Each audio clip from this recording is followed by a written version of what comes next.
রক্তাক্ত অবস্থায় নিথর দেহটা দেখে থমকে গেল হৃদিতা। চারদিকে তখন শোরগোল, আশেপাশে সবাই তাকিয়ে আছে। এমন খবর শুধু নিউজেই শুনেছে হৃদিতা, বাস্তবে স্বচক্ষে কোনোদিন দেখবে ভাবেনি সে। পড়ে থাকা নিথর দেহটা একটা লাশ, যার এখন আর পৃথিবীতে কোনো অস্তিত্ব নেই। তবে কি শুধুই লাশ? একটা মেয়ের সব হারিয়ে যাওয়ার পর তার জীবনের শেষ নিঃশ্বাসটুকুও কেড়ে নিয়েছে তারা, যাকে আমরা এক কথায় বলি ধর্ষণ।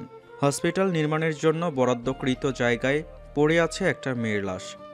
সকালে কলেজ যাওয়ার পথে মানুষের শোরগোল শুনে যখন এদিকে আসলো, সর্বাঙ্গ কেঁপে উঠল হৃদির। বিধ্বস্ত অবস্থায় এলোমেলো কাপড়ে আচ্ছাদিত একটা মেয়ে।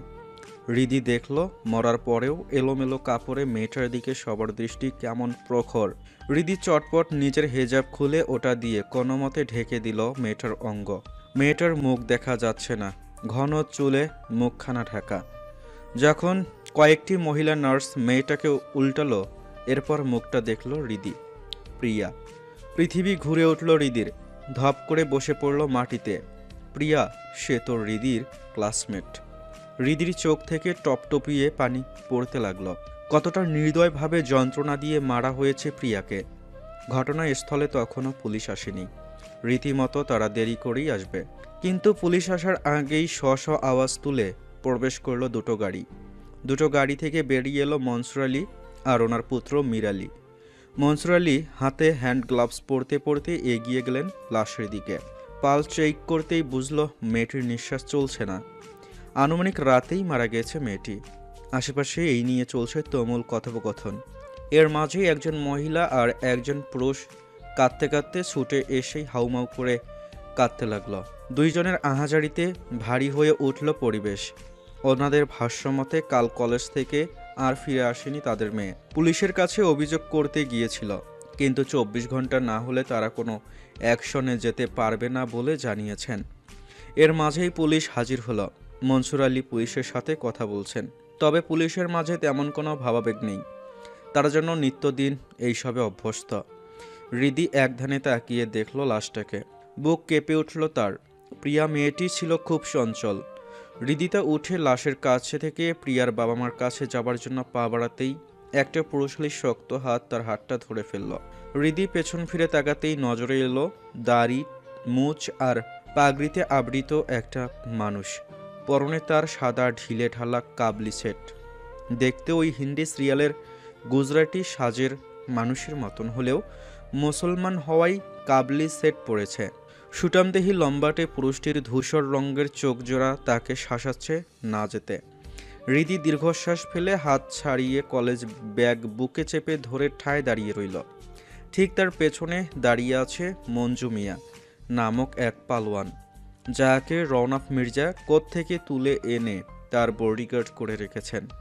কয়েকদিন যাবৎ হলো হসপিটালের জমিদার হৃদিতার সহমতে হসপিটালে তৈরির জন্য কাগজপত্রে কলমে লিখে দিয়েছে হৃদিতা। জানে না কিভাবে, কিন্তু মীর সকল প্রকার ফর্মালিটিস পূরণ করে জমিটির সকল কাগজপত্র ঠিকঠাক করে হৃদির সই নিয়েছে। এতে রূপেশ মির্জা অনেক ঝামেলা সৃষ্টি করলেও হৃদির বর্তমান গার্ডিয়ান না হওয়ায় আইনগত দিক থেকে তিনি কোনো স্টেপ নিতে পারেননি। তবে হৃদির প্রতি তার আক্রোশ প্রকাশ পেয়েছে। রূপেশ মির্জা ওই জমির জন্য টাকা নিয়েছেন পাশের গ্রামের আজাহার উদ্দিনের থেকে। ওই জমিতে তারা নাকি মল করবে। ফুলতলি গ্রাম আর 5টা গ্রাম থেকে উন্নত হওয়ায় এখানে ব্যবসা ভালো হতো, কিন্তু গ্রামে মলের চেয়ে চিকিৎসা জরুরি। তাই বড় বড় মন্ত্রীদের সাথে মিটিং ও চলে কয়েকদিন যাবৎ। সবাই যখন মল নির্মাণের জন্য সহমত দেয়, কারণ এতে তাদের ইনকাম হবে। কিন্তু হুট করেই আবার সবাই হাসপাতাল নির্মাণের জন্য সহমত দেন। এতেই গর্জে ওঠে রূপেশ মির্জা আর আজহার উদ্দিন। আজহার উদ্দিন রূপেশ মির্জাকে হুমকি ধমকি দেয় তার টাকা সুদে আসলে ফেরত দেওয়ার জন্য, নয়তো তিনি কাউকে ছাড়বেন না। এর ঠিক 2 দিন পর রাস্তা পার হওয়ার সময় হৃদিকে মারার উদ্দেশ্যে ট্রাক পাঠানো হয়। তবে সেদিন হৃদি ভাগ্যর জোরে বেঁচে গিয়েছিল। সেদিন রওনাক মির্জা তুমুল কথা শুনিয়েছিল রূপেশ মির্জাকে। তার ধারণা সেই হৃদিকে মারতে চাইছে।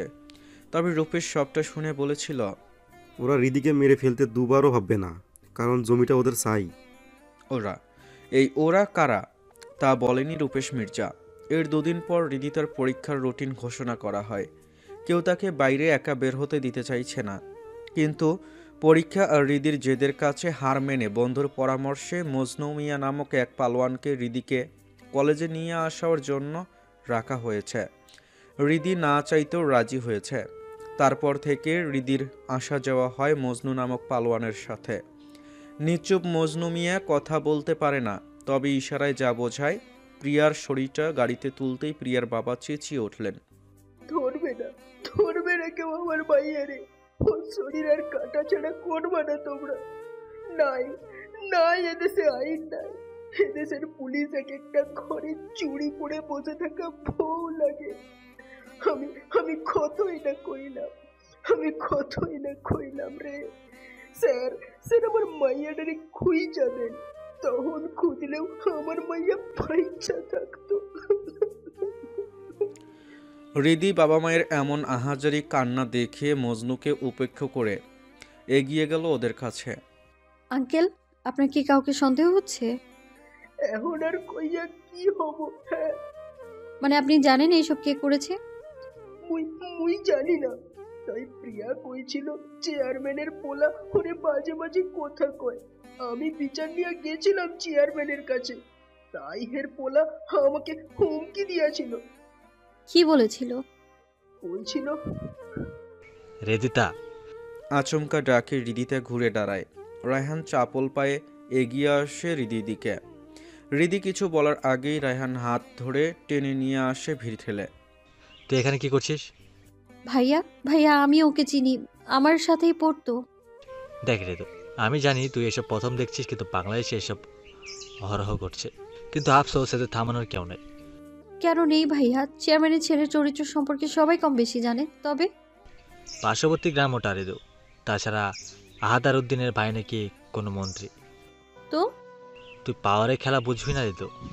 পাওয়ার ক্ষমতা একটা মেয়ের জীবন শেষ করে দিল ভাইয়া। রায়হান কিছু বলার আগেই হুড়হুড় করে প্রবেশ করলো একটা গাড়ি। আজাবউদ্দিন গাড়ি থেকে নেমে পুলিশের সাথে কথা বলতে এগিয়ে গেল। রায়হানের ফোনে কল আসায় রায়হান কল রিসিভ করে কথা বলতে কিছুটা দূরে সরে গেল। এদিকে আজহারউদ্দিন এলো মিনিট দুয়েক পর আহাজারি করতে থাকা অসহায় বাপ মায়ের দিকে। আহা আব্বাস, এইটা কি হলো? কোন শয়তান রে এই কামটা করলো? আব্বাসের চোখে তখন এক অসহায়ত্ব ঘেরা। রিদিতা দেখল সেই অসহায় চোখের পানি। আজহার উদ্দিন ফিসফিসিয়ে আরও কিছু বলল। তাতেই আব্বাসের চোখে ভয়ের আভাস টের পেল রিদি। কান্নারত ভয়ের মুখটা অসহায়ের মতো দেখল। রিদি দেখার মাঝেই মনে হলো কেউ ওর মাথাসহ শরীরে কিছু পেঁচিয়ে দিল। চমকে উঠে তাকালো নিজের দিকে। কালো একটা হিজাব ওড়নার মতো পেঁচিয়ে দিল কেউ। রিদি চট করে পাশে তাকালো। মজনু নামক সুটামদেহী লম্বাটে পুরুষ তার পাশে দাঁড়িয়ে আছে। ধূসর চোখ জোড়া বোঝাচ্ছে কিছু, যার অর্থ এখন আমাদের বাসায় যাওয়া উচিত। ইশারায় বোঝালেও তাই।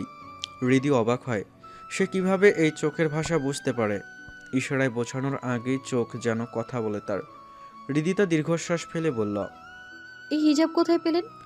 পুরুষটি উত্তর করল না, বরং ভাবলেশীনভাবে তাকালো হৃদিতার মুখের দিকে। কালো হিজাব ওড়নার মতো মাথায় পরিহিত, মাস্কের আড়ালে মুখখানা দেখা না গেলেও সে তাকিয়ে আছে। হালকা এলোমেলো চুলগুলা ছড়িয়ে আছে মুখের ওপর। কান্নার ফলে ভেজা ঘন পাপড়িগুলো চোখের সৌন্দর্য অদ্ভুতভাবেই বাড়িয়েছে। গরমের কারণে কপালের বিন্দু বিন্দু ঘামগুলো মুক্তোর মতো ঝকঝক করছে।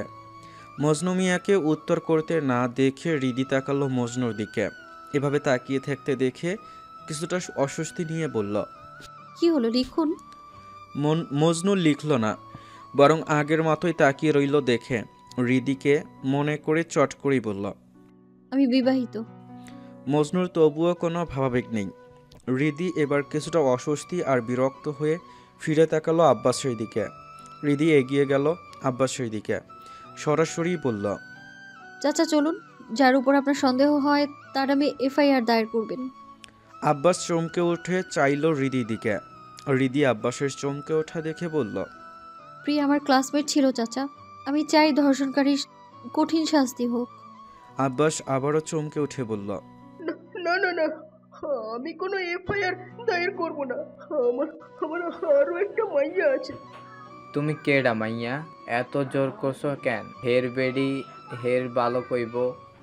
হৃদিতা আজহার উদ্দিনের কথা না শোনার ভান করে বলল, চাচা অন্যায় সহ্য করবেন? আপনার নিষ্পাপ মেয়েটা কোনো ন্যায় পাবে না? এ মাইয়া কেডা তুই? এত কথা কস কেন? এই বেটা, এ মাইয়া কেডা? পাশ থেকে কেউ একজন লোক বলল, ফুলতলি গ্রামের চেয়ারম্যানের মাইয়া খাড়ায় আছেন যে জমিটার উপরে, হেডায় মাইয়ার। আজহার উদ্দিন বিশ্রী হাসলেন। রফেশা মির্জার মাইয়া, তোমারে দেখার শখ আছিল, তোমার দেখি মেলা সাহস। এত সাহস দেখাইও না মাইয়া, ফল ভালো হইব না। রেদি তেজি কণ্ঠে বলল, নিজেকে নিয়ে ভাবুন, আমার ফল ভালো হবে না খারাপ হবে তা না হয় আমাকেই ভাবতে দিন। আজহার উদ্দিন বিশ্রী হাসলেন। তেজও দেখি আছে মাইয়া। রিদি কথা বলল না। আব্বাসকে বোঝাতেই আব্বাস ভয়ার্ত কণ্ঠে বলল, এক মাইয়া হারিয়ে আরেকটা মাইয়া হারাতে চাইছি না। রিদি আব্বাসের ভয় বুঝল। রিদি নিজেকে আরও অসহায় বোধ করল। সে বুঝতে পারছে না, হয়তো তার বয়সের সাথে এমন কথা শুনে মূল্যায়ন করছে না, তাই বলে কি ন্যায় বিচার পাবে না মেয়েটা? আব্বা, এই বাসি কি রানী কেডা? আজহার উদ্দিন ছেলের কথায় আর চোখে তাকলেন ছেলের দিকে। চেয়ারম্যান মির্জার মাইয়া। আজিজ কিছুটা অবাক হয়ে বলল, চেয়ারম্যান কাকার কয়ডা মাইয়া? একখান তো মেলায় সুন্দরী, এইটা তো। বলেই হৃদির আপাতমস্তক দেখে বলল, চোখ দিয়ে ঝলসে দিবা বুঝি মাইয়া? মুখখানা দেহাও দেহি।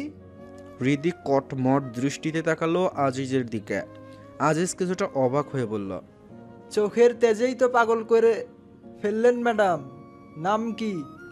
হৃদি কিছু বলার আগেই কেউ একজন বলল, নাম জেনে আপনার কোনো কাজ নেই আজিজউদ্দিন, নিজের রাস্তা মাপুন। হুট করে মীরের কথায় আজিজ তাকালো মীরের দিকে। মীর হেসে বলল, পাপের খরা পূরণ করুন আজিজ চৌধুরী, নয়তো একটা পাপেই বিচার বসবে। সে আবার যেমন তেমন বিচার না, এক পাপের বিচারে সোজা উপরে। কাজটা কিন্তু ঠিক করনি। কোনো প্রমাণ নেই উকিল সাহেব। মীর হেসে বলল, কোথায় যেন শুনেছি, বুঝলে আজিজ, পিপিলিকার পাখা গজে মরিবার তরে।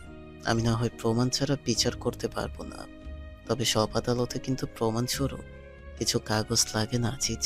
কিছু আদালত প্রমাণ দেখে না, শুধু রায় ঘোষণা করে। মীর এবার হৃদিতার উদ্দেশ্যে বলল, আপনি প্লিজ বাসায় যান, কাল সবটা ঠিক হয়ে যাবে। হৃদিতা মীরের দিকে তাকালো। হুট করে এখন তাকে আপনি ডাকায় অবাক হলেও তোয়াক্কা করল না হৃদিতা। ধীর পায়ে হেঁটে চলল মজনু মিয়ার দিকে। পিছন ফিরে একবার আব্বাসের দিকে তাকিয়ে আবারও হাঁটতে লাগলো। তার তো কোনো ক্ষমতা নেই, থাকলে এখনই সবার সামনেই কঠিন শাস্তি দিত ওই ধর্ষককে। এদিকে আরজিজের ঠোঁটে খেলছে বাঁকা হাসি। মজনু মিয়া হৃদিতাকে এগিয়ে যেতে দেখে আর চোখে তাকালো মীরের দিকে। চোখে চোখে কথা হলো কি কে জানে। এরপর চুপচাপ ভদ্রলোক এর মতো হেঁটে যেতে থাকলো হৃদিতার পিছু পিছু। হৃদিতা বাড়ি পৌঁছালো তখন সকাল গড়িয়ে দুপুর। অটো থেকে নেমে মির্জা বাড়ির গেট দিয়ে প্রবেশ করলো হৃদিতা। নিস্তেজ শরীরটাকে কোনোমতে টেনে নিয়ে এলো সে। প্রিয়ার মৃত দেহটা এখনো চোখের সামনে ভাসছে। কিছু করতে না পারার অসহায়ত্ব ঘিরে ধরেছে তাকে। এদিকে মজনু মিয়া ওরফে তীব্র অটোর সাথে হেলান দিয়ে চুপচাপ হৃদির যাওয়া দেখল। পুরো রাস্তায় চুপচাপ নিশ্চুপ এক মরার মতোই বসেছিল হৃদিতা। তীব্রর ইচ্ছে তো করছিল ঠাটিয়ে দুটো চড় লাগাতে। বেয়াদব বউ, যার মরণ সে মরেছে, তাই বলে নিজে এমন দেবদাসী সেজে ঘোরার মানে কি? মনে হচ্ছে স্বামী মারা গেছে। হ্যাঁ, স্বামী মারা গেলেও এই বেয়াদব বউর কি? এই বেয়াদব নারীর কিচ্ছু যায় আসে না। বস, তীব্রর ভাবনার মাঝেই লাবিবের ডাক বিরক্ত হলো তীব্রকে।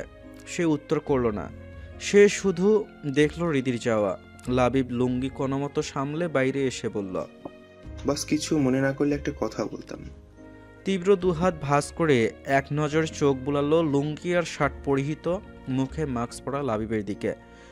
বেচারার লুঙ্গি নামক জিনিসটা সামলাতে বেশ বেগ পোয়াতে হচ্ছে, তা বেশ বুঝতে পারলো তীব্র। লাবিব তীব্রকে এভাবে তাকাতে দেখে বলল, বস মানে বলছিলাম এই লুঙ্গি আমার ইজ্জত হরণ করবে বস। গ্রামের মানুষ এখন উন্নত বস, আমি কি প্যান্ট পরতে পারি? তীব্র দেখলো কেমন করে লুঙ্গির গিট্টু ধরে আছে লাবিব। তীব্র সেদিকে তোয়াক্কা না করে বলল, নিচে আন্ডারওয়্যার পরিস, কিন্তু তোর যে ধরন হলেও আমার কিছু করার নেই। লাবিব আহাম্মকের মতো তাকালো তীব্রর দিকে। পরক্ষণে মনে হলো এটা তীব্র, এত সময় তার নাই অন্যের কথা ভাবার। আপাতত নিজের একটা ব্যবস্থা করা লাগবে, নিচে একটা হাফ প্যান্ট পরা লাগবে। যদি আন্ডারওয়্যার পরাই আছে তবুও। লাবিবের ধারণার মতো যারা লুঙ্গি পরে তারা এক একটা জিনিয়াস। বাপরে, কেমনি সামলায় এই থান। লাবিব ভাবনা শেষে তীব্রর দিকে তাকালো। তীব্র তীক্ষ্ণ দৃষ্টি আবারও তাকালো মির্জা বাড়ির দিকে। পরক্ষণে অটোতে বসতে বসতে বলল, আচ্ছা, বালের একটা বউ। লাবিব হক চকিয়ে তাকালো, মনে মনে ভাবল, বালের বউ, হ্যাঁ এই বালের বউ।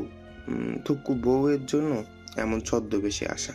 এই বউয়ের জন্য নাকি তীব্র চৌধুরীও কখনো এমন ছদ্মবেশে আসবে, এটা তো কল্পনার বাহিরে। লাবিবও অটোতে উঠে বসে তাকালো তীব্রর তীক্ষ্ণ দৃষ্টির দিকে। দাড়ি মোচে ঘেরা মুখখানা, কিন্তু চেহারার চোখের চাহনি ভয়ঙ্কর শান্ত। লাবিব তীব্র শক্ত চোখ মুখ দেখে বলল, বস, আজিজুদ্দিনের হাবভাব দেখে মনে হচ্ছিল তোর ভাবি কর মনে ধরেছে, তাই তো। তীব্রর এমন জবাব শুনে গলা শুকিয়ে এলো লাবিবের।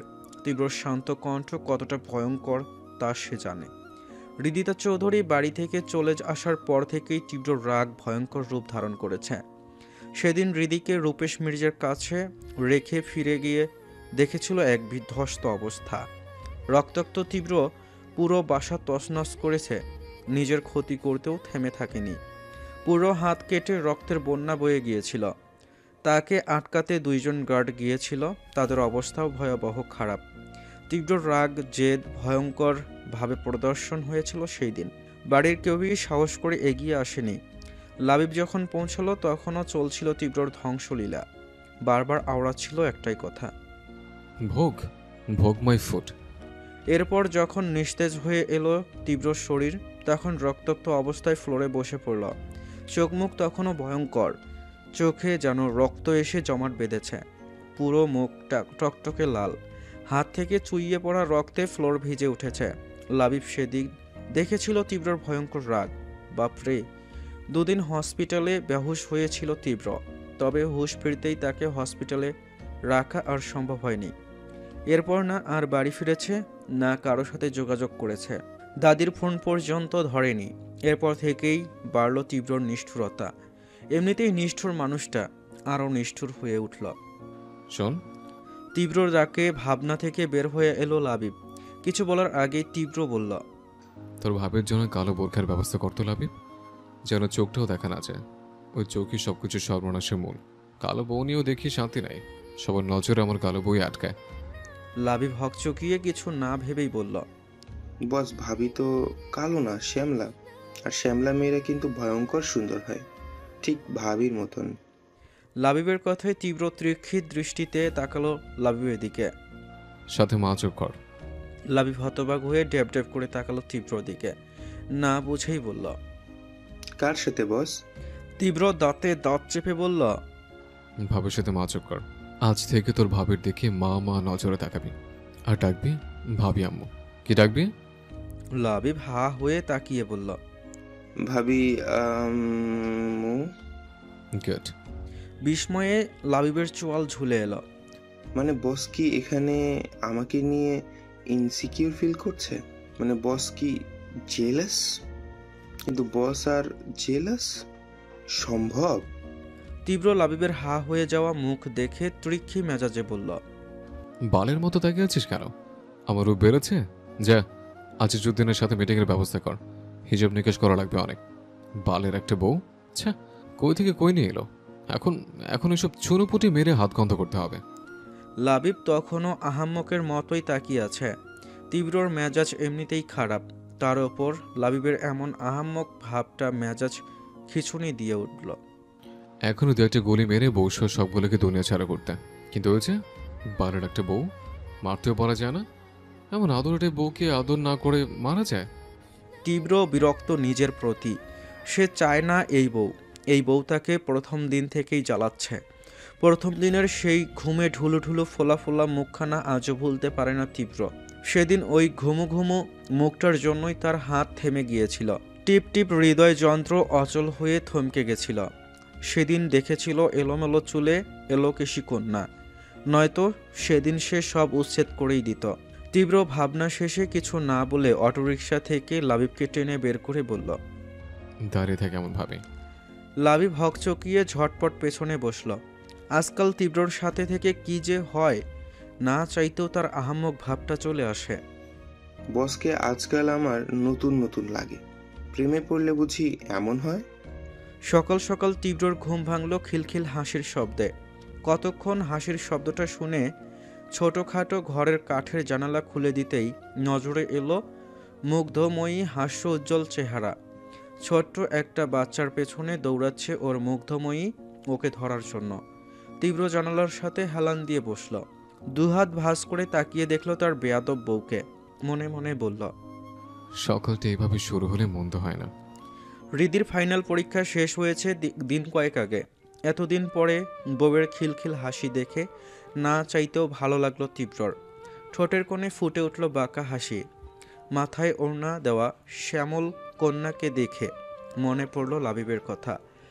বস, ভাবি তো কালো না, শ্যামলা। শ্যামলা মেয়েরা কিন্তু ভয়ঙ্কর সুন্দর হয়, ঠিক ভাবির মতন। তীব্রর মনে হচ্ছে শ্যামলা গায়ের রংটা যেন একান্তভাবে তার বউয়ের জন্য খুব নিখুঁতভাবে তৈরি করেছে আল্লাহ। নয়তো তার বাচ্চা বউ এতটা ভয়ঙ্কর সুন্দর দেখতে হবে কেন? কালো গায়ের রং তো সব জায়গায় অবহেলিত। তাহলে তীব্রর কাছে এতটা স্পেশাল মনে হয় কেন? এই যে সে এই বেয়াদব বউয়ের জন্য এত দূর থেকে ছুটে এসেছে, তাও ছদ্মবেশে। কেন? এই বউয়ের মধ্যে এমন কি আছে? তীব্র নিজের অদ্ভুত ভাবনার ওপর বিরক্ত হয়ে বিছানা ছেড়ে বাইরে বেরিয়ে এলো। বাগানের দিকে ছোট্ট একটা ঘরে থাকে সে। এমন ছোট্ট স্যাঁতস্যাঁতে মাটির ঘরে হয়তো তার বাসার কাজের লোকও থাকে না, অথচ সে দিব্যি গত 2 মাসের মতো থাকছে মাটির ঘরে। ব্রেকিং নিউজ হয়ে যাবে বিশ্বে যদি কেউ জানে তীব্র চৌধুরী কিনা এমন ঘরে থাকছে। বউয়ের জন্য কি কি করতে হবে? এই যে মিস্টার, কে তুমি? তীব্র তীক্ষ্ণ দৃষ্টিতে তাকিয়ে দেখল কিছুক্ষণ আগে তার বউকে দৌড়াতে দৌড়াতে হাঁপিয়ে ফেলা সেই বাচ্চা মেয়ে। বয়স আনুমানিক 4-5 বছর হবে। ফোলা ফোলা গুলোমুলো ফর্সা দেখতে বাবুটা কিউট লাগলো তীব্রর কাছে। তীব্র নিচে বসে গাল টেনে বলল, আমি তোমার আঙ্কেল। No, 1 minute. খালুর হাজব্যান্ডকে কে যেন বলে? খালু। হ্যাঁ, খালু। আমি তোমার খালু হই। তবে খালু ডাকটা আমার বিদঘুটে লাগে, তার চেয়ে তুমি আঙ্কেল ডেকো, কেমন? মেয়েটি সারাংশ সারমর্ম কি বুঝলো জানা নেই, তবে মাথা ঝাঁকিয়ে বলল, আচ্ছা, তুমি আমার আঙ্কেল? তীব্র হ্যাঁ বা না কিছুই বলার আগে পেছন থেকে হৃদিতা ছুটে আসতে আসতে বলল, এই দুষ্টুমি, দাঁড়াও, তোমার আজকে একদিন না হৃদি দৌড়ে আসতে গিয়ে প্লাজোর সাথে বেঁধে ধপ করে গিয়ে পড়ল তীব্রর পিঠের ওপর। হুট করে পড়ায় তীব্র তাল সামলাতে না পেরে এক হাত মাটিতে রেখে ঝুঁকে পড়ে নিজেকে সামলে নিল। অন্য হাতটা পেছন দিয়ে আঁকড়ে ধরল হৃদির কোমর। হৃদি তীব্রর পিঠের সাথে লেপ্টে যেতেই তীব্র অনুভব করল হৃদ্র মৃদু কম্পিত শরীর। অবাক হলেও মৃদু হাসল। কাপাকাপি কর না বউ।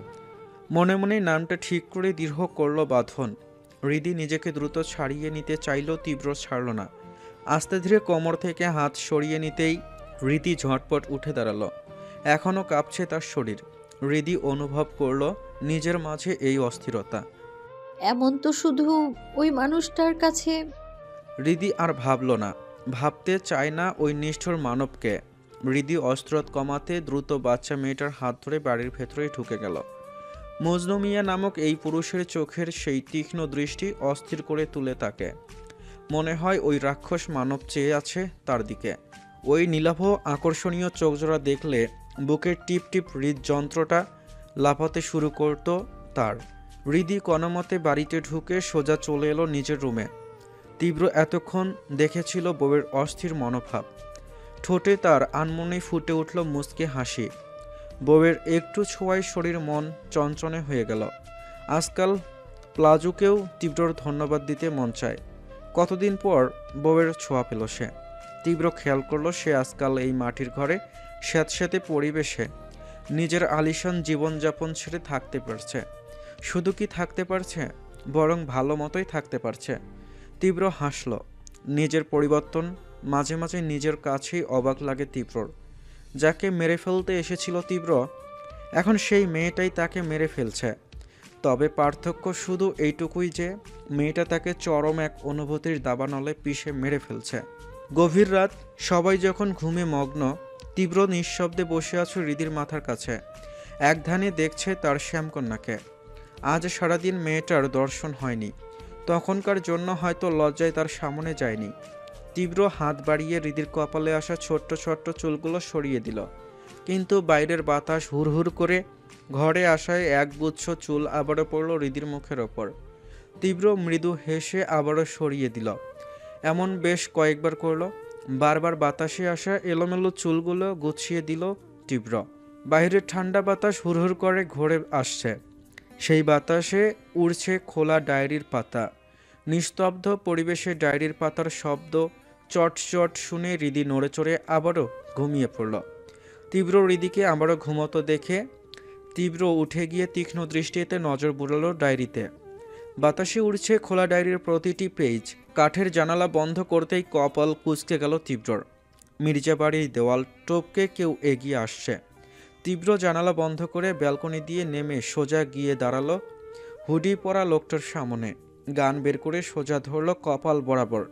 ট্রিগারে চাপ দেবে যাবে, তখনই হুড়মুড় করে মাথা থেকে টুপি ফেলে চেঁচিয়ে বলে উঠল কেউ, এই এই আমি রে, আমি। তীব্র তীক্ষ্ণ দৃষ্টিতে তাকিয়ে তখনও গান তাক করে আছে। এমনি তাকাস কেন? গান নিচে নামা, গলি টলি বের হয়ে যায় ব্রো। এখনো বিয়ে করতে পারলাম না। ডিস্টার্ব করতে এসছিস? কি কথার মাঝে কি কথা? লোকটা অবাক হলো না। তীক্ষ্ণ মেজাজে দতে দত চেপে বলল, এত রাতে কি এমন মহান কাজ করেছিলেন আপনি যে আমি আসি আপনাকে ডিস্টার্ব করলাম মহাশয়? তীব্র গান নামিয়ে বাঁকা হয়ে বউয়ের ঘরের দিকে তাকিয়ে বলল, বউয়ের কাছে ছিলাম। লোকটি চোখ বড় বড় করে কিছুক্ষণ দেখল তীব্রকে, এরপর ছোট্ট একটা শ্বাস ফেলে বলল, সে তো সারাক্ষণ থাকিস, মন ভাব নিচ্ছিস বউ তোর একারই আছে। এসব থাক, এখানে তোর স্বাক্ষর চাই।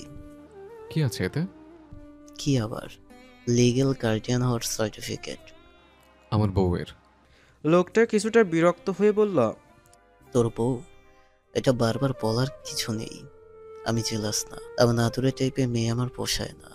তীব্র রাগলো না, বরং হাসল। তীব্র পেপারটা পড়ে সাইন করতে করতে বলল, so famous advocate Mir Ali jealous? Mir হতাশ গলায় বলল, আমি বললাম তো, মোটেও আমি জেলাস না। তোর বাচ্চা বউ আমার পছন্দ না। তীব্র হাসল। মীরের চোখের দিকে তাকিয়ে বলল, গুড। মীর মলিন হেসে যেতে যেতে আবার থেমে গিয়ে বলল, হৃদিতাকে প্লিজ কষ্ট দিস না তীব্র। She needs you. সাথে সাথে তীব্র জবাব দিল, wrong bro, I need her badly. Mir পেছন ফিরে তাকালো তীব্রর দিকে। তীব্র দৃষ্টি তখনও দোতলার একটা ঘরের জানালার দিকে। মীর মুচকি হাসল। তীব্র শান্ত চোখের ভাষা পড়তে সময় লাগলো না আজ। মীরের কাছে স্পষ্ট হৃদিতা তীব্রতেই সুরক্ষিত, এটা ভেবেই কিছুটা শান্তি লাগছিল ওর। পরক্ষণে নিজের ওপর বিরক্ত হলো মীর। অন্যের বউ নিয়ে এমন ধারণা রাখা ঠিক কি? তাও যদি হয় তার একমাত্র প্রাণপ্রিয় বন্ধুর প্রাণ পাখি। কিন্তু মনকে মীর কিভাবে বুঝাবে? তীব্র মীরের যাওয়ার দিকে তাকিয়ে তাকালো হৃদির ঘরের দিকে। এই নারী শুধু আমার। আমাকে অস্থির করে যে নারী, সে শুধু আমার। আমাকে স্থির করে যে নারী, সে শুধু আমার। আমার ব্যক্তিগত নারী, একমাত্র আমার বেয়াদব বউ। কথাগুলো মনে মনে বলে তীব্র চোখ জোড়া বন্ধ করতেই ভেসে এলো ডায়েরির পাতার লেখাগুলো। রাক্ষস মশাই, আপনি আমার প্রিয় না, তাই প্রিয় সম্বোধন করলাম না। আপনি আমার অপ্রিয় রাক্ষস মশাই। অপ্রিয় রাক্ষস মশাই, আবর্জনা ভেবে ফেলে গেলেন। কখনো কি আমার কথা মনে পড়বে না? জানি পড়বে না। অপ্রিয় রাক্ষস মশাই, আচ্ছা আমার কি আর কি আমাদের দেখা হবে না? আপনি কি আর আমায় ডাকবেন না বউ বলে? বউ ডাকটা একসময় আতঙ্ক সৃষ্টি করলেও এখন বউ ডাকটা মিস করি আমি। প্রিয় রাক্ষস মশাই, আপনি আমাকে ডিভোর্স তো দিবেন? কি অদ্ভুত তাই না? একটা সই অনাকাঙ্ক্ষিত বন্ধনে আবদ্ধ করেছে, আবার একটা সই সেই বন্ধন থেকে মুক্তি দিয়ে দিবে। সেদিন নিশ্চয়ই দেখা হবে আমাদের। যদি সেদিন আপনি আমাকে জিজ্ঞেস করেন আমার শেষ ইচ্ছা কি, তখন আমি বলবো আপনাকে 2 চোখ ভরে দেখা। অপ্রিয় রাক্ষস মশাই, আমার আপনাকে দেখতে ইচ্ছে করছে রাক্ষস মশাই। আপনি তো আমার খুব অপ্রিয় মশাই, তবু কেন আপনাকেই দেখতে ইচ্ছে হয়? অপ্রিয় রাক্ষস মশাই, আমার এই আবেগ কখনো আপনার নিকট পৌঁছাবে না মশাই। আবেগগুলো শুধু এই ডায়েরির পাতায় সীমাবদ্ধ থাকবে আজীবন। অপ্রিয় রাক্ষস মশাই, অনাকাঙ্ক্ষিত কারো ছোঁয়া আমার শরীর স্পর্শ না করুক। যতটুকু ছোঁয়া আপনার আছে তাতে সীমাবদ্ধ থাকুক। তীব্র চোখ খুলে তার চাইল আকাশের দিকে। শরীর জুড়ে প্রবাহিত হচ্ছে ঝড়ো বাতাস। মনটা আজ বড্ড আবেগী লাগছে। পিচ্ছি বউয়ের আবেগী লেখা কি তাকে আবেগী করে দিল? তীব্র আবারও চোখ বন্ধ করল। মন আজ অদ্ভুত এক খুশিতে আত্মহারা হয়ে আছে। তীব্র চৌধুরী তো এত আবেগী নয়, সে তো আবেগ দেখাতে পারে না, নয়তো আজ চিৎকার করে বলতো। তীব্র চৌধুরীকে পড়াচ্ছেন আর নিচে পড়বেন না, তা কখনো হয় পিচ্ছি বউ? অনেক সময় নিয়েছেন Begum. Your time is over now, ready for my torture. গাছপালায় ঘেরা অন্ধকার ঘন জঙ্গল থেকে প্রাণপণে ছুটছে হৃদি। ঠিক তার পেছনে পেছনে ছুটছে মজনু মিয়া। হৃদি আজ দেখেছে ভয়ঙ্কর হিংস্র দৃশ্য। একটা মানুষ কতটা নির্দয় আর ভয়ঙ্করভাবে একটা মানুষকে মারতে পারে তা আজ নিজের চোখে দেখেছে হৃদিতা। হৃদিতা ছুটতে ছুটতে হুট করেই কিছুর সাথে বেদে ধপ করে পড়ল পাতার ওপর।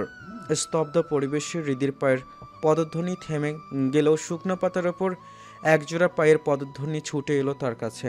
হৃদি উঠে আবার দৌড়ানোর আগেই ধপ করে ধরে ফেলল হৃদির হাত। কিছু বোঝার আগেই ঝট করে কোলে তুলে নিতেই হৃদি চেঁচিয়ে উঠল, ছাড়ুন আমায় মজনু। কে আপনি? কি চাই? কেন করছেন এইসব? মজনু মিয়া কিছু না বলে হৃদিকে নিয়ে গেল জঙ্গলে ঘেরা সেই অন্ধকার জায়গায়। হৃদিকে নামিয়ে বাঁকা হেসে চুপচাপ পায়ের ওপর পা তুলে বসল চেয়ারে। ঠিক তার সামনে পড়ে আছে একটা লাশ, বিকৃত লাশ। হৃদির শরীর শিউরে উঠল। ভয়ে শক্তিহীনের মতো ধাপ করে বসে পড়ল মাটিতে। দৃষ্টি তার সামনে পায়ের ওপর পা তুলে বসে থাকা মজনু মিয়া দিকে। কে আপনি? তীব্র নেশাক্ত কণ্ঠে বলল, মানুষ। হৃদি চমকালো, ভরকালো, স্তব্ধ হয়ে গেল মজনু মিয়ার কথা শুনে। মানে সে কথা বলতে পারে। এতদিন ধরে নাটক করেছে, মিথ্যা বলেছে। হৃদির রাগ হলো তাদেরকে মিথ্যা বলে ধোকা দিয়ে কি হাসিল করতে চায় এই লোক। কি চাই আপনাদের? কে আপনি? আচমকা মজনু মিয়া চেয়ার ছেড়ে উঠে এসে বসল হৃদির সামনে। আপাতত হৃদির প্রশ্নের উত্তর দেওয়ার মুড নাই তার, কারণ হৃদি তার কান্নায় ভেজা ভেজা আঁখি যুগল আর ভয়ে কম্পিত ঠোঁটজোড়া খুব টানছে তাকে। এতক্ষণ নিজেকে কন্ট্রোল করলেও এখন আর পারছে না। এত কাছ থেকে নিজেকে সামলাতে পারল না। আচমকা মজনু মিয়া ওরফে তীব্র আঁকড়ে ধরল হৃদির ঠোঁটজোড়া। হৃদি স্তব্ধ, পাথরের মতো শক্ত হয়ে আছে। তীব্র হৃদির রসালো ঠোঁটজোড়া দখল করে নিজের ঠোঁটে তৃষ্ণা মেটাতে ব্যস্ত হয়ে পড়ল। আফিমের নেশার মতো যত পাচ্ছে আরও চাচ্ছে ঠোঁটের অমৃত সুধা। হৃদির টনক নড়ল কয়েক মিনিট পর। ততক্ষণে তীব্র গভীরভাবে আঁকড়ে ধরেছে হৃদির ঠোঁটজোড়া। হৃদি ধাক্কা দিয়ে সরাতে চাইলে তীব্র হৃদির দুহাত পেছনে মুচড়ে ধরল। তীব্রর হুঁশ নেই। সে তার শ্যামকর্ণার কমল ঠোঁটে মজেছে আজ। হৃদির ততক্ষণে মোচড়ামোচড়ি শুরু হয়েছে। হৃদি তীব্র ঠোঁট তবুও না ছেড়ে একদম নিজের সাথে লেপ্টে ধরল। হৃদির নড়ছড় বন্ধ হয়ে গেল। প্রায় 10 মিনিট পর ছাড়তেই হৃদি জোরে জোরে শ্বাস নিতে লাগল। তীব্র নেশাক্ত কণ্ঠে স্লো ভয়েসে বলল, ধীরে ধীরে শ্বাস নাও, because I wanted again for long time. Hridi চমকে উঠে বড় বড় শ্বাস নিয়ে নিজেকে সামলে নেওয়ার আগেই তীব্র ধৈর্যহীনের মতো আবারও আঁকড়ে ধরল হৃদির ঠোঁটজোড়া। উন্মাদের মতো শুরু করলো ঠোঁটের ওপর অত্যাচার। হৃদি তীব্রর এই অতিরিক্ত রোমাঞ্চ সহ্য করতে না পেরে জ্ঞান হারালো। হৃদি জ্ঞান হারাতেই তীব্র হৃদির ঠোঁট ছেড়ে শক্ত করে জড়িয়ে ধরল নিজের বুকের সাথে। লিপকিস করতে যদি জ্ঞান হারান, তাহলে বাসরের প্রতিটি স্টেপ যখন আপনার উপর অ্যাপ্লাই করব, তখন কি করবেন ব্ল্যাক রোজ? কতটা নিঃশক্ত কণ্ঠে বলে আবারও বলল তীব্র, আমাকে আপনার অস্তিত্বে ধারণ করতে অনেকটা সহ্য করা লাগবে জান। আপনার বরের ধৈর্য কমে আসছে। আপনি খুব খুব বেশি ডেসপারেট করে তুলছেন আমায়। এত টেলেমেলো করে দিচ্ছেন, পরে আপনি জ্ঞান হারালো আমি জ্ঞান ফিরে আপনাতে মত্ত হব। প্রস্তুত হন। তীব্র ছোট্ট একটা নিঃশ্বাস ফেলে হৃদিকে কোলে তুলে নিতে নিতে বলল, আল্লাহ, হয়তো আমার ধৈর্য বাড়িয়ে দিন। নয়তো বউয়ের সহ্য ক্ষমতা বাড়িয়ে দিন। এটুকু তো বউ আমার। আমিন আমিন আমিন। গাড়ি চলছে আপন গতিতে। তীব্র এক ধ্যানে তাকিয়ে আছে হৃদির ফুলে ওঠা ঠোঁট জোড়ার দিকে। আর হৃদি সে জ্ঞানহীন পড়ে আছে তীব্রর বুকে। তীব্র গভীর নিঃশ্বাস নিজের ভেতরে টেনে নিয়ে বিড়বিড় করে বলল, বউটা আমার তো সফট কেন? একটু ছোঁয়াতেই ক্ষত চিহ্ন সৃষ্টি হয়। এই বউ নিয়ে আমি বাসর করবো কিভাবে? এই বউ অত নাজুক কেন? নাকি আমি বেশি ডেসপারেট? তীব্র স্টিয়ারিং ধরে এক হাতে হাত রেখে গাড়ি চালাচ্ছে, অপর হাতে হৃদিকে নিজের সাথে ধরে রেখে কথাগুলো ভেবে দীর্ঘশ্বাস ফেলল। এই বউ তাকে শান্তিতে থাকতে দিচ্ছে না আজকাল, আবার সাহসও বেশ হয়েছে।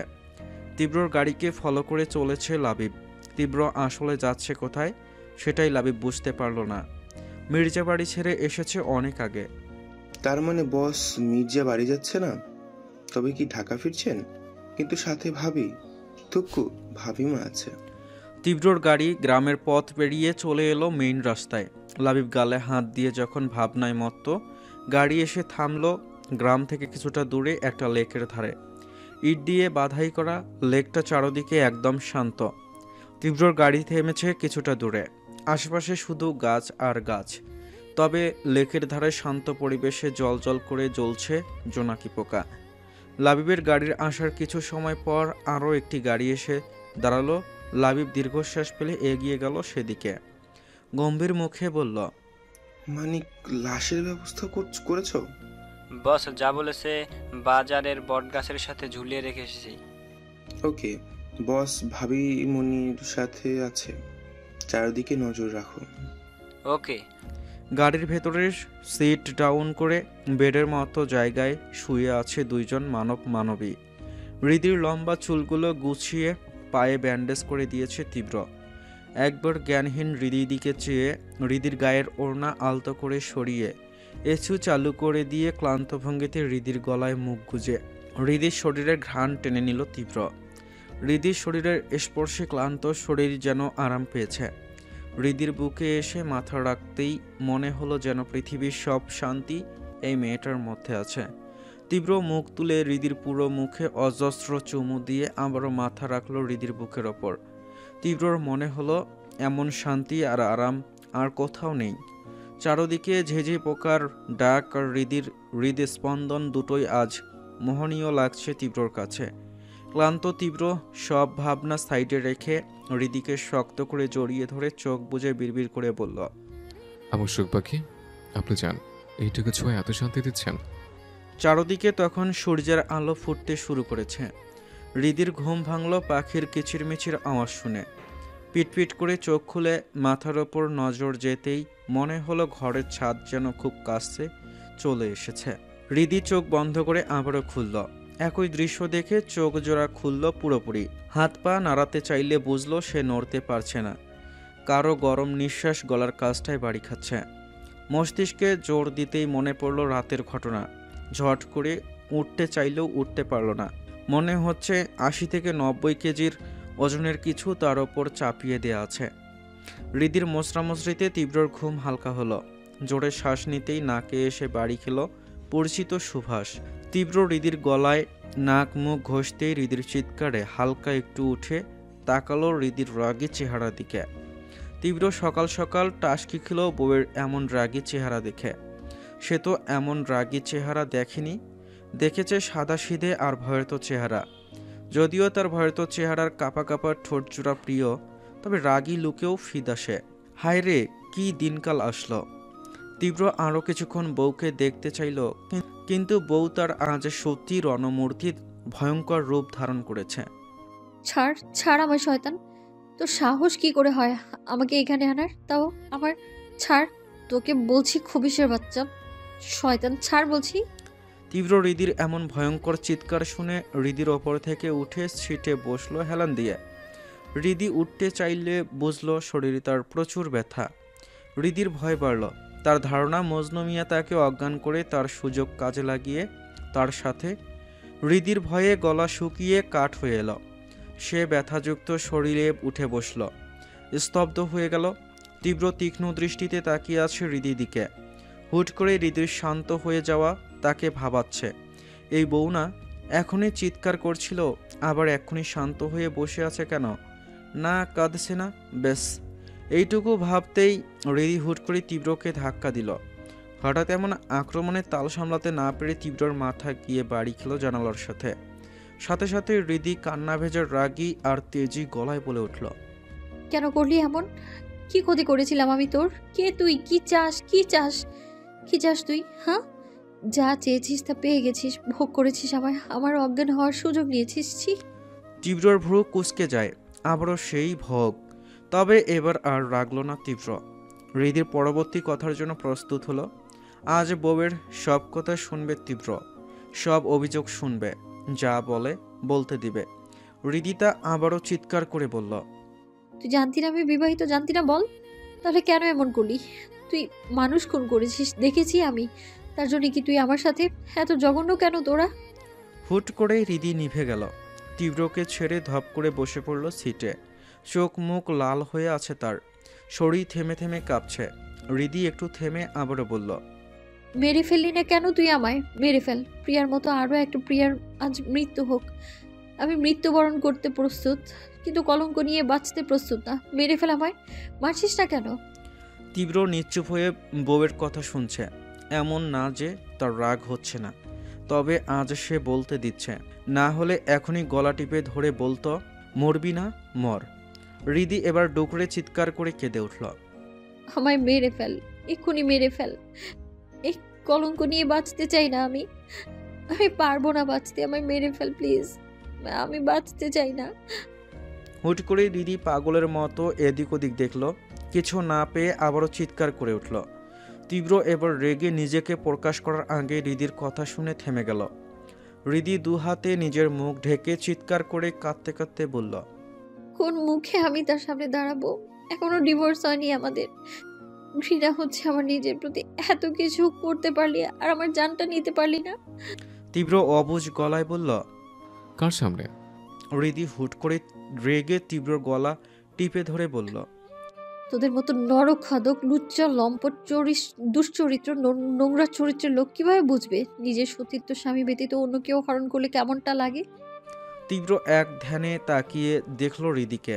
এই সামান্য শক্তি দিয়ে তীব্রর গলা টিপে ধরায় তীব্রর যদিও কোনো সমস্যা নাই, তবে হৃদির তীব্রর প্রতি স্বামী হিসেবে মান্য করাটা বেশ খুশি করলো তাকে। তীব্র হৃদির দুই হাতে গলা থেকে টেনে হৃদিকে বুকে জড়িয়ে ধরল। হৃদি চিৎকার আর ছুটাছুটি করছে। তীব্র খুব শক্ত করে হৃদিকে নিজের সাথে ধরে কানের কাছে মুখ নিয়ে বলল, রিল্যাক্স, কিছু হয়নি আপনার সাথে, কিছু করিনি আমি। সারা রাত শুধু নিজের ভর আপনার উপর ছেড়ে শান্তিতে ঘুমিয়েছে।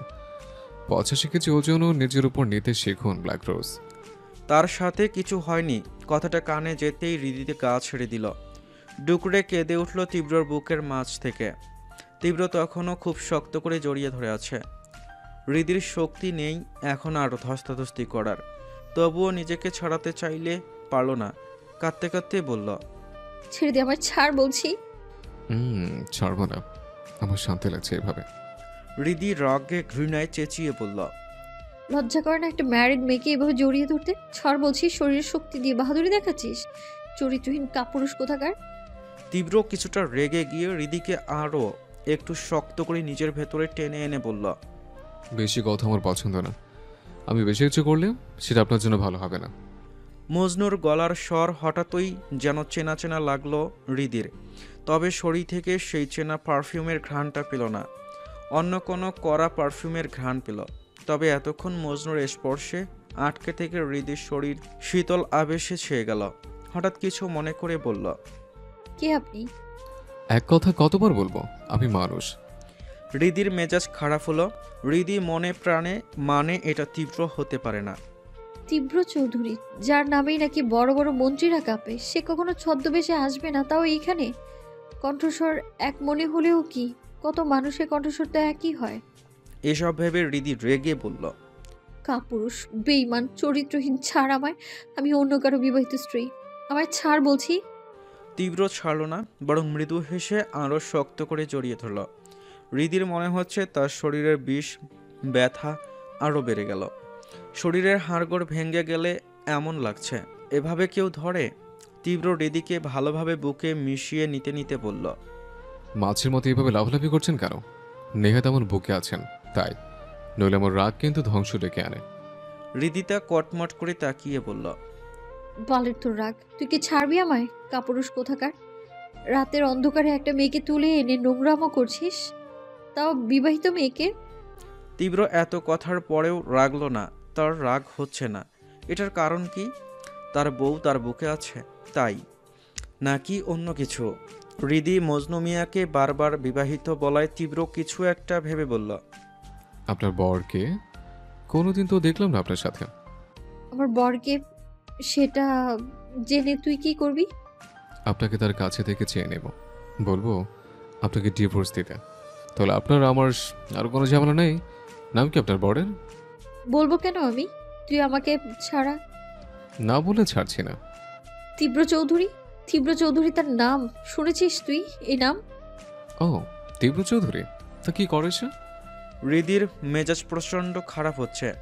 রাগে দুঃখে চিৎকার করে বলল, মাফিয়া, গুন্ডা, গ্যাংস্টার, শুনলি?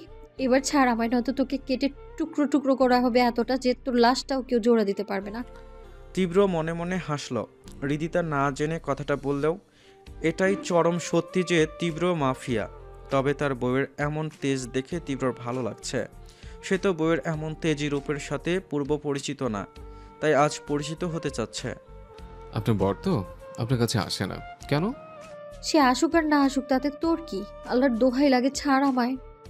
থাকুন না এইভাবে, আমার আপনাকে বুকে জড়িয়ে ধরে আরাম লাগছে, শান্তি লাগছে। তোর শান্তির গুষ্টি গিলে বিয়ে করে নিজের বউকে এভাবে জড়িয়ে ধরে রাখ, অন্য নারীকে না। আল্লাহ সব দেখছে, তুই ছাড় পাবি না একদম।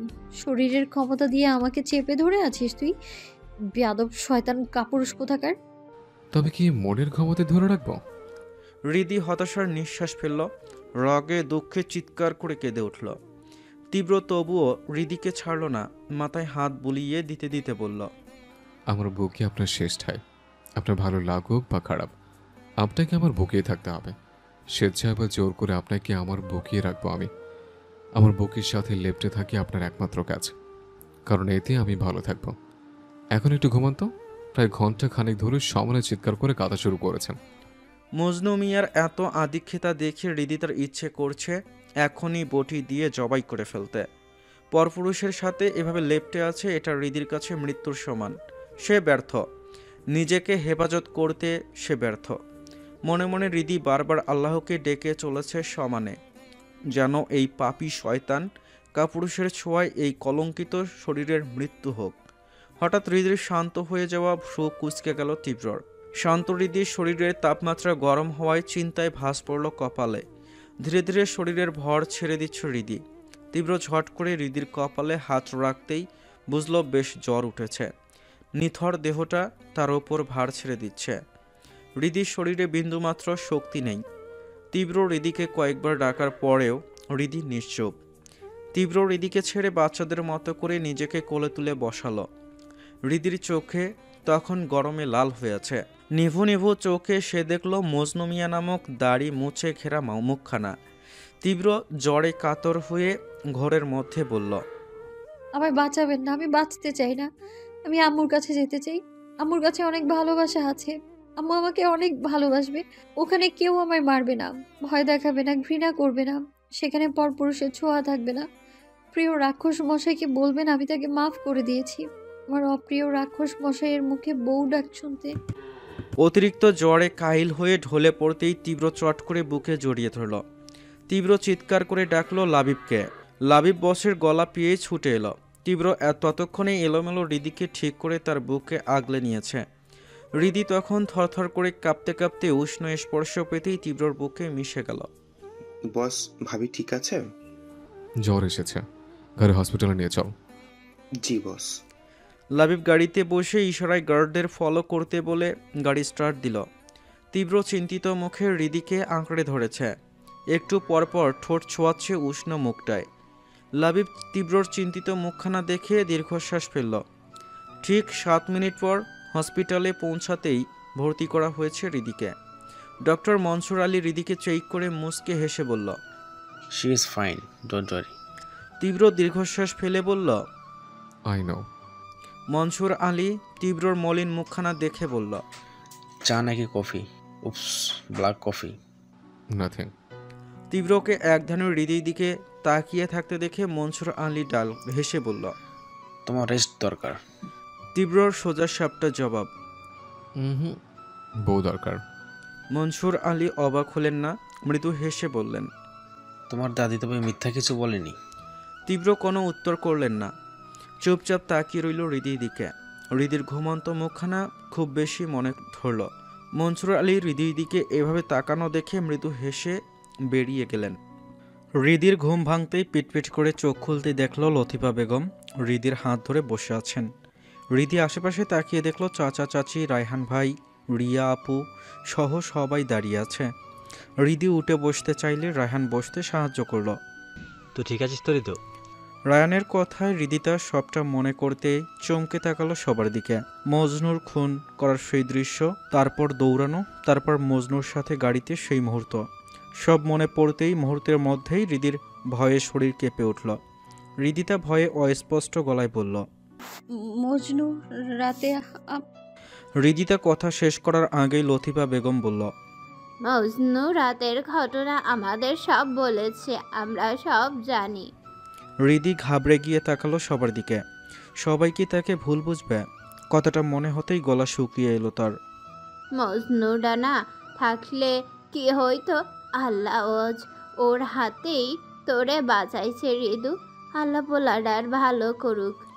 হৃদি হকচকিয়ে অবাক হয়ে তাকালো দাদির দিকে। দাদি মজনু মিয়ার তারিফ করছে এত কিছুর পরেও, কি বলেছে উনি? লতিফা বেগম হৃদির কথায় মাথায় হাত বুলিয়ে দিতে দিতে বলল, তুই নাকি রাতে একা একা হেঁটে বাগানের দিকে গেছিলি আর ওই পুকুরে পইরা গেছিলি।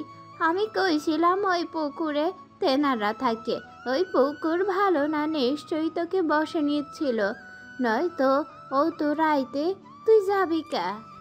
হৃদি হতভম্ব হয়ে তাকিয়ে আছে দাদির দিকে। লতিফা বেগম গ্রামের আগেরকার যুগের মানুষ, এসবে মানে বেশি। ছোট্ট থেকেই ওই পুকুরের আশেপাশে যেতে দিত না তাদের। আহা আম্মা, মেয়েটা অসুস্থ, এভাবে বলবেন না, তাছাড়া এমন কিছুই হয় না। ছেলের কথায় লতিফা বেগম রেগে বললেন, হ, তোরা আমার কথা শুনবি কেন? তোরা তো আজকালকার যুগের পোলাপান, কতবার বলেছি ওই পুকুরটা ভরাট কইরা দিতে, কেউ শুনে নাই আমার কথা। দাদি শান্ত হও। এই ঋতু, বল তোর কি হয়েছে? রিয়ার কথায় লতিফা বেগম বললেন, ওর থেকে জানা লাগবে কেন? মজনু তো কইছে কি হয়েছিল শুনলি না? ওই মানে ওইখানে লেখা টিকা পড়লি না? এই কইছে মিশা কথা লিখবো। আজ যদি মজনু না থাকতো তাহলে কি হইতো? পোলাডা ওরে সরাসরি হসপিটালে নিয়ে গেছে, চিকিৎসা করাইছে। আমাদের একবার বলতে তো পারতো। রায়ানের কথায় লতিফা বেগম রেগে বললেন, মরার মতোই তো ঘুমাস, হ্যার মুখে আওয়াজ তো আর তোর মতন দেওয়াই নাই। আল্লাহ যে চেঁচিয়ে ডাকবে, ওর ওই সময় যেটা ভালো লেগেছে সেটাই করেছে। তোদের ডাকাডাকি করার সময় নষ্ট করিনি। দ্রুত হাসপাতালে নিয়ে গেছে মাইয়াডারে। লতিফা বেগমের রাগের ওপর আর কেউ বেশি কথা বলতে পারল না। সবাই হৃদিকে দেখে বেরিয়ে যেতেই রুমে ঢুকে মজনু মিয়া ওরফে তীব্র। মজনু মিয়াকে দেখেই লতিফা বেগম খুশিতে আটখানা হয়ে বলল, আল্লাহ তোমার ভালো করুক মজনু, তুমি আমার নাতিটারে বাঁচাইছ। আসো আসো, ঘরে আসো। তুমি না থাকলে যে কি হইতো? আল্লাহ আমাদের বাঁচাইছে। তীব্র লতিফা বেগমের কথায় একবার আর চোখে তাকালো হৃদির দিকে। হৃদির রাগে গজগজ করতে থাকা তেলতেলে মুখখানা দেখে বাঁকা হাসল। ঔষধের প্যাকেট দাদির হাতে দিয়ে ইশারায় খাইয়ে দিতে বলল। লতিফা বেগম ঔষধ রেখে পানি আনতে যেতেই তীব্র আয়েশি ভঙ্গিতে বসলো সামনের সোফায়। হৃদিতা রেগে বলল, কি ভেবেছেন আপনার চালাকি চলবে? আমি সবাইকে সবটা বলে দিব, এরপর আপনাকে এই গ্রাম থেকে বিদায় করব। তীব্র বাঁকা হেসে বলল, শুধু এনার্জি নষ্ট হবে পাখি, এসব এনার্জি বাসরের জন্য বাঁচিয়ে রাখুন, কাজে আসবে। খবরদার উল্টাপাল্টা কথা বলেছেন তো। আমি আজই চাচুকে সবটা বলবো, দেখি আপনি কি করতে পারেন। বেশি কিছু করব না, রাতের ঘটনা পুনরায় রিপিট করব আপনার পরিবারের সাথে। একে একে সবাইকে শেষ করব, না একেবারে সবাইকে বিদায় করব। তীব্র আবারও বলল, এবার আপনি ভেবে দেখেন। চয়েস ইজ ইয়ার্স ব্ল্যাক রোজ। হৃদিতা ভয় পেলেও শক্ত কণ্ঠে বলল, কি চাই আপনার, সত্যি করে বলুন। তীব্র সোফা থেকে উঠে হৃদির কাছে এসে একটু ঝুঁকে দুষ্টু হেসে সুর তুলে বলল, যদি সত্যি জানতে চাও, যদি সত্যি জানতে চাও, তোমাকে চাই, তোমাকে চাই, যদি মিথ্যে মানতে চাও, তোমাকে চাই। বলতে বলতে রুম থেকে বেরিয়ে গেল তীব্র। হৃদি অস্থির হয়ে উঠল। কি করবে সে এখন? কাল যদি কারো চিৎকার শুনে বাগানে না যেত তাহলে এসব কিছুই হতো না। কালকের ঘটনা ভাবতেই ডুকরে কেঁদে উঠল হৃদি। ফ্ল্যাশব্যাক। রাত তখন প্রায় 1:30টার কাছাকাছি। অ্যাডমিশনের পড়া শেষ করতে করতে দেরি হয়ে গেছে। হৃদি বই খাতা রেখে ব্যালকনি থেকে দুপুরে শুকোতে দেওয়া কাপড় তুলতে ব্যালকনিতে যেতেই কারো গঙ্গানের আওয়াজ শুনে এদিক ওদিক তাকিয়ে দেখল। মৃদু আলোয় বাগানের দিকে কিছু লোক দেখা গেল। একজন লোক এক হাত ধরে কাউকে টেনে হিঁচড়ে নিয়ে যাচ্ছে। হৃদি কিছুটা ভয়ে মুখে হাত দিয়ে নিচে বসে পড়ল। পরক্ষণে হৃদি কি মনে করে ছুটে বেরিয়ে গেল ঘর থেকে বাগানের রাস্তায়। গা ছমছম করা সরু রাস্তা দিয়ে সুরা পড়তে পড়তে সামনে যেতেই দেখা মিলল কয়েকজন কালো পোশাক পরা লোককে। হৃদি আমগাছের আড়ালে লুকিয়ে গেল। কিছুটা সামনে তাকাতেই নজরে এলো মজনু মিয়া নামক সুটামদেহী লম্বাটে পুরুষটিকে। হৃদি ভরকে গেল, কারণ মজনু মিয়া ছিল চেয়ারে বসা। চেয়ারের হাতলের ওপর এক হাত রেখে মুখের কাছে হাতটা দিয়ে পায়ের ওপর পা তুলে স্টাইল করে বসে আছে। হৃদি অবাক হয়ে দেখল মজনুর রাজকীয় স্টাইলে বসা। ঠিক তার সামনে কালো পোশাক পরা একজন লোক একটা লোককে হাঁটু গেড়ে বসিয়ে ধরে আছে। তাদের মধ্যে কি কথা হচ্ছে তা শুনতে পেল না হৃদি, তবে ধরে রাখা লোকটার গলা থেকে মাথা মুহূর্তেই আলাদা হয়ে গেল। আর আলাদা করেছে স্বয়ং মজনু মিয়া। রক্তাক্ত বড় দা তার হাতে। হৃদি ভয়ে তাৎক্ষণিক চিৎকার করে উঠতেই মজনুর নজর পড়ে হৃদির দিকে। থরথর করে কাঁপতে থাকা হৃদিকে দেখেও কোনো ভাবাবেগ নেই মজনুর মনে। কিন্তু গার্ডরা যখন হৃদিকে ধরতে যাবে ঠিক তখনই হুমকি স্বরূপ আওয়াজ আসে, ডোন্ট টাচ হার। হৃদি চমকে উঠে মজনু মিয়াকে কথা বলতে দেখে। এরপর ভয়ে দিক বিদিক না দেখে প্রাণপণে ছুটতে শুরু করে হৃদি। এরপর যা হলো সব জানা। হৃদি ক্লান্ত ভঙ্গিতে মাথা হাঁটুতে ভর দিয়ে বসে রইল। শরীর মন দুটোই অচল হয়ে আসছে আজ। কি থেকে কি হলো, কি হচ্ছে কিছুই বুঝতে পারছে না হৃদি। ঘড়িতে তখন রাত 9টার কাছাকাছি। হৃদির রুমে বসে আছেন লতিফা বেগম সহ সবাই। ডক্টর রাইমা হৃদিকে দেখে ঔষধ লিখে দিলেন। জ্বরে কাহিল হৃদি বেহুশের মতোই পড়ে আছে। এই তো খানিক আগে খিঁচুনি ওঠার মতোই কাঁপছিল। লতিফা বেগম আহাজারি করতে করতে বললেন, এই মাইয়া আমার একটা কথাও শুনে না। কি দরকার আছিল সকাল সকাল গোসল করার? এই গোসল কইরাই তো জ্বর আইছে। আমি মানা করলাম যে গোসল দিস না, হ্যাঁ শুনলো না আমার কথা। এখন কার কষ্ট হইতাছে? ডক্টর রাইমা মিষ্টি হেসে বললেন, চিন্তা করবেন না দাদিমা, ঠিক হয়ে যাবে রিদিতা। লতিফা বেগম রাইমার কথায় মাথায় হাত বুলিয়ে বললেন, ভালো হোক নাতি তোমার, এত রাইতে তুমি আইস। না আসে উপায় ছিল না দাদি, আসতেই হতো। বলেই আর চোখে তাকালো মজনুর দিকে। সেই এক কোনায় দুহাত বুকে ভাঁজ করে দাঁড়িয়ে আছে, দৃষ্টি তার হৃদির পানে। লতিফা বেগম আবারও বললেন, রায়ান যা দাদু, ডাক্তার নাতিরে আগাইয়া দিয়াই। না না দাদিমা, আমার জন্য চপার আছে, মানে ওই আর কি গাড়ি আছে, আমি চলে যাব, আপনি চিন্তা করবেন না। চপার কি? রাইমা কিছুটা ভরকে গিয়ে বলল, না মানে গাড়ি আছে। আর দাদিমা রিদিতাকে রাতে আর জাগাবেন না, আমি ইঞ্জেকশন দিতেছি, রাতটা গভীর ঘুমে কাটাবে। আর আপনারা চিন্তা করবেন না, গিয়ে ঘুমিয়ে পড়ুন। রায়হান বোনের মাথায় হাত বুলিয়ে দিতে দিতে বলল, ঋতুর শরীর এখনো বেশ গরম ডক্টর। রাইমা ছোট্ট একটা নিঃশ্বাস ফেলে বলল, চিন্তা করবেন না, রিদিতা সারা রাত ঘুমাবে, তাই সকালের দিকেই জ্ঞান ফিরবে আর শরীরের জ্বর কমে যাবে। কিন্তু রাতে যদি জ্বর হয়, আমাদের তো কারো থাকা উচিত ওর সাথে।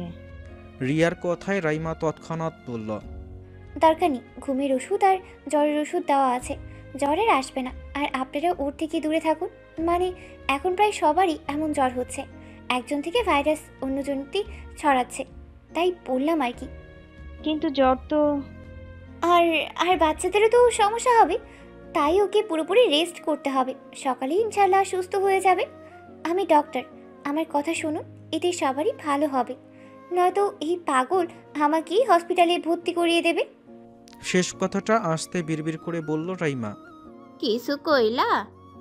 না না না, কিছু না, বাচ্চাদের বিষয় তো, তাই বলছি। একজন থেকে অন্যজনে ভাইরাস ছড়াচ্ছে। এটা কি করোনা ভাইরাস নাকি গো ডাক্তার নাতনি? রাইমা জোরপূর্বক হেসে বলল। না, সব সাবধানেই থাকা ভালো। বাচ্চাদের বিষয় বলে আর কেউ কোনো কথা বাড়ালো না, রাইমার কথাই মেনে নিল। আমাকে যে এভাবে কিডন্যাপ করে নিয়ে এলি এত দূর থেকে, একটা ধন্যবাদ তো দেওয়া উচিত। তীব্র ভাবলেশীন ভাবে তাকালো রাইমার দিকে। রাইমা ফোঁস করে একটা নিঃশ্বাস ফেলল। সরি আর থ্যাঙ্কস কি এমন জটিল শব্দ যে এই বান্দার মুখ থেকে বের হয় না? তোর পাগলামির সীমা রেখা কোথায় তীব্র? ওর আবার কোনো সীমারেখা আছে নাকি? শালা না অনেক তীব্র, ওর তো কোনো সীমারেখা নাই। মীরের কথায় তীব্র নির্বাক হয়ে তাকালো, শুধু কিছু বলল না। মীর শান্ত তীব্রকে খোঁচা মেরে বলল, বউ পাগল হয়েছে বুঝলি? রাইমা মিষ্টি হেসে বলল, আমার তো কল্পনাতেও কখনো আসেনি আমাদের দি গ্রেটেস্ট তীব্র চৌধুরী, আমাদের ন্যাশনাল ক্রাশ, কাউকে এত গভীরভাবে ভালোবাসবে। Oh my god, I just can't believe. নিজ চোখে এর পাগলামি না দেখলে বিশ্বাস করতামই না কখনো। বাপরে, তাছাড়া রিদিতা মাশাআল্লাহ, এত কিউট একটা আদুরি টাইপ মেয়ে, আমার তো দেখতেই ইচ্ছে করছিল। এত মায়াবী মুখখানা আমি খুব কমই দেখেছি, বিশেষ করেও চুল। আল্লাহ, কত কত বড় মাই আল্লাহ, আমি তো ফিদা। হায়, আমি একটা মেয়ে হয়েও ওর উপর ফিদা রে ব্রো। মীর ছোট্ট একটা নিঃশ্বাস ফেলে বলল, তোকে কি ওর বউ বিয়ের তারিফ করার জন্য এনেছি? কই, ওর এই সুন্দরী চাচাতো বোনও তো মেলাই সুন্দরী, বাড়িতে বিয়ের লাইন লেগে থাকে। ওরও তো এত তারিফ করিসনি নাকি তীব্র চৌধুরীর বউ বলে এমন তারিফের পুল বাচ্ছিস? রাইমা প্রতিবারের মতোই মিষ্টি হেসে বলল, তুই কি হিংসে করছিস? ঠিক আছে, তুইও বিয়ে কর, তোর বউয়েরও তারিফ করব, ওকে? মীর বিড়বিড় করে বলল, সিঙ্গেলি মরবো আমি। যে একটা মনে ধরলো সে আবার তীব্র চৌধুরীর বউ, নয়তো অন্য কারো বউ হলেও তুলে আনা যেত। ছে ছে ছে ছে। রাইমা মীরকে বিড়বিড় করতে দেখে পিঠে থাবা মেরে বলল, বিড়বিড় করছিস কেন? আমাকে দিয়ে আয় বাসায়। মীর ছ্যাদ করে উঠে বলল, এই আমার বউয়ের বরের শরীরে হাত দিচ্ছিস কেন? রাইমা বিরক্ত হয়ে বলল, তোরা দুজন কলেজ থেকে এমন নারী বিদ্বেষী কেন? মেয়েদের ছোঁয়ায় কি তোদের গায়ে ফোসকা পড়ে? হাদারা, কোন কপালে যে তোদের মতো বন্ধু পেয়েছি। ওটার ওপরে সামান্য টাচ লাগলে নীল চোখ লাল হয়ে তাকায়, আর তুই এই এই তীব্র, আর তোর এই মেয়ে মানে রিদিকে আবার পছন্দ করিসনি তো? মীর হকচকিয়ে মাথা নুইয়ে মলিন হেসে বলল, আমার ওসব মায়াবতী টায়াবতী চলে না, আমার তো ধবধবে সাদা টাইপ রূপবতী লাগবে। রাইমা মীরের কথায় হাসল। এত বছরের বন্ধুত্ব ওদের সবটাই সে বোঝে। মীরের হয়তো হৃদিকে পছন্দ, কিন্তু আজ তীব্র যা করলো তাতে হৃদিতা তীব্রর পছন্দ না। হৃদিতা তীব্রর পাগলামি, অতিরিক্ত চাওয়া, ভালোবাসার চেয়েও বেশি কিছু। সাইকো লাভার মনে হয়েছে আজ তীব্রকে। নয়তো তীব্র যাকে ধরা ছোঁয়া যায় না, সে গত কয়েক মাস ধরে এমন ছদ্মবেশে ঘুরছে, তাও এই গ্রামে। এটা কখনো সম্ভব হতো না যদি হৃদিতা নামক রমণীর নাম তীব্র রন্ধ্রে রন্ধ্রে ছড়িয়ে না থাকতো। তীব্রর মতো পাথর মানুষকে যে গলাতে পারে, এতে নিঃসন্দেহে বলা যায় সেই নারী অনন্যা। রাইমা পেছনে ফিরে তাকালো তীব্রর দিকে। মজনু বেশেও বেশ লাগছে তীব্রকে। তীব্র ধীর পায়ে এগিয়ে এলো। লাবিব হেলিকপ্টার থেকে নেমে আসলো তীব্রর সামনে। তীব্র লাবিবকে উদ্দেশ্য করে বলল, রাইমাকে ঠিকঠাক মতো সাবধানে ঢাকা পৌঁছে দিতে বল। লাবিব যেতেই হেলিকপ্টারের পাখা মেলেছে। তুমুল শব্দ তুলে চলছে পাখা, বাতাসে উড়ছে খোলা মাঠের ধুলিবালি। রাইমা এগিয়ে এলো তীব্রর কাছে। হৃদিতা ছোট্ট একটা মেয়ে, তোর পাগলামি সহ্য করতে পারবে? তোকে সামলাতে পারবে? মিষ্টি একটা মেয়ে ও তীব্র, কিন্তু তুই তুই ভয়ানক, ভয়ঙ্কর তোর পাগলামি। তীব্রর নির্লস জবাব, এখনই কিছু করিনি আমি। রাইমা কিছুটা রেগেই বলল, 48 কেজি শরীরে 85 কেজি ভর চাপালে পুরো শরীর ঠেঁতায় জর্জরিত হবে না? আবার রাক্ষসের মতো কামড়ে গলায় দাগ করে রেখেছিস। তার উপর মানসিক চাপ। তুই কি ওকে সব মেয়েদের মতো ভাবছিস? ওর জন্য তুই অচেনা, আর তোর ছোঁয়া ওর কাছে অপবিত্র। তীব্র বিরক্ত হয়ে রাগে হিসিয়ে বলল, বালের জ্ঞান দিচ্ছিস? তোর জ্ঞান চেয়েছি আমি? বালের একটা বউ, ওকে দেখলে তো আমার খেয়ে ফেলতে ইচ্ছে করে। তবু কি আমি আজ পর্যন্ত কিছু করেছি? সহ্য করতে পারবে? সামলাতে পারবে আমায়? ছ্যা, বালের একটা জীবন, বালের একটা বউ। ঘরে বোরখা পরিয়ে রাখতে হবে, নয়তো দেখলে তো গিলতে ইচ্ছে করে। ছ্যা, বালের একটা চেহারা, বালের মতো কাঁপাকাঁপি করে, ঠোঁট কাঁপায়, বালের শরীর, শুরু থেকে অমন গ্রান, বাল সব। এই এই, আমি বলেছি ওরে তুই কাঁপাকাঁপি কর? আমি বলেছি শরীর থেকে অমন গ্রান বের কর? আমি বলেছি গলায় তেল রাখ? আমি বলেছি চোখগুলো তো বড় বড় করে রাখ? আমি বলেছি চোখে এমন মায়া জড়িয়ে রাখ? আমি বলেছি কালো পাপড়ি ঝাপটা? আমি বলেছি নাকি খিলখিল করে হাস? আমি কি বলেছি? আমি কি বলেছি অমন ঘন কালো চুল রাখ? ওর কোনো দোষ নেই। তুই না এসব করে আমাকে আকর্ষণ করে, তার বেলায় কোনো দোষ নেই। আর আমি বেসামল হলেই দোষ, তখন দিবে না একদম। আচ্ছা, বারোর একটা বউ। তীব্র এক নাগারে কথাগুলো বলে হাঁটা ধরল মির্জা বাড়ির দিকে। রাইমা হতবাক। প্রথমত সে অবাক, তীব্র এত কথা বলল আদৌ? তার ওপর হৃদির ওপর কী সব দোষ চাপালো, আশ্চর্য। রাইমা দীর্ঘশ্বাস ফেলে হৃদির জন্য দোয়া করল। তীব্র হৃদিকে শারীরিক মানসিক সব দিক থেকেই পোড়াবে, আবার মলমও সেই হবে। তবে হৃদির কোনো ক্ষতি হতে দেবে না, যা করার সেই করবে। মারবে, আদর করবে, ক্ষত করবে, মলম লাগাবে, কিন্তু অন্য কারো দ্বারা কখনো ক্ষতি হতে দেবে না। রাইমা কথাগুলো ভেবে এগিয়ে গেল ঘুরতে থাকা হেলিকপ্টারের দিকে। এই হেলিকপ্টার করেই তীব্র তাকে যত দ্রুত সম্ভব এই গ্রামে নিয়ে এসেছে। কেন? কারণ তার বউ জ্বরে কাইল হয়ে জ্ঞান হারিয়েছে। রাইমাকে এক প্রকার তুলে নিয়ে এসেছে বউয়ের চিকিৎসার জন্য। 2 বছরের ছেলেকে রেখে এসেছে সে। যদিও সময় বেশি হয়নি,